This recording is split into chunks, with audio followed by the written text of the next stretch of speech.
The US President Joe Biden is expected to downgrade a controversial electric vehicle target. The White House was aiming to have two-thirds of electric vehicle sales by 2032 to be electric, but now it's set to backflip on the plan. Joining us live with some reaction is the Australian Electric Vehicle Association President, Dr. Chris Jones. Chris, thanks for your time. Appreciate it. This news would surely send shivers, wouldn't it, down the spines of companies involved with the EV sector right around the world. Yeah, it's a bit frustrating to hear. I think the targets were quite ambitious, but not unachievable.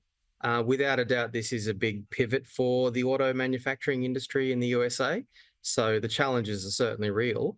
But I guess really what they would be looking for is a bit of consistency from their government to guide that transition as well. Yeah, we're waiting to still see an official announcement with the details as to how far those EV targets will be downgraded by. But would you expect that Australia and other countries around the world to that point would follow suit?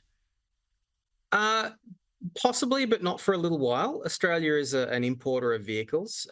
We take technology as it's provided to the market. We don't have the manufacturing that the United States does have.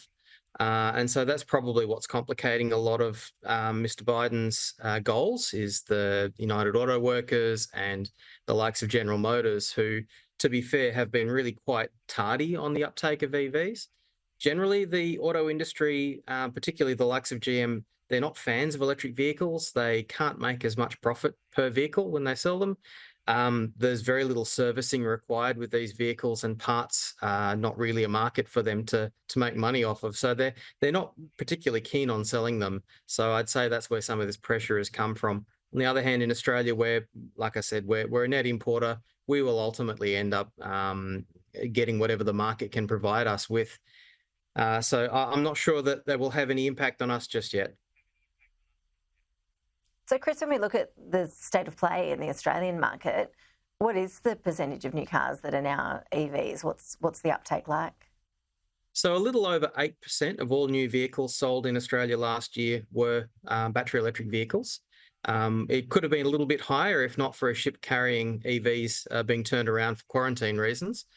But we're looking at about 10% this year for sure. So it's a bit of a late start. But certainly a promising trend. And in terms of price, are we starting to see prices coming down to make it more affordable for more Australians? And is there a big lag time? If I ordered an electric vehicle tomorrow, is there a long wait list still? Thankfully, many of those bottlenecks have started to clear. The cheapest new electric vehicle on the market is about $38,000. Which is not much more than the cost of a new hybrid Corolla or something like that. So they're quite competitively priced for new vehicles. The wait times aren't quite so bad as they were probably 6 months ago. Really, we're just waiting on the world to be able to start producing more electric vehicles and grow the size of the pie. With any luck in the meantime, we'll be able to get a slightly larger slice of that pie.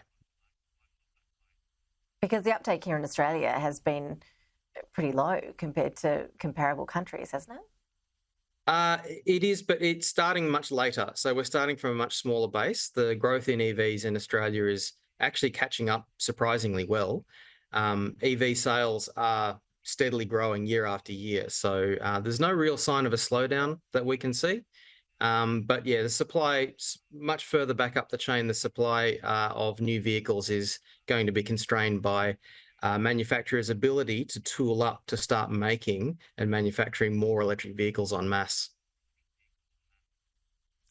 Dr. Chris Jones, really appreciate you making the time for us. Thank you so much. We'll be watching that US announcement with interest. Me too. Thank you.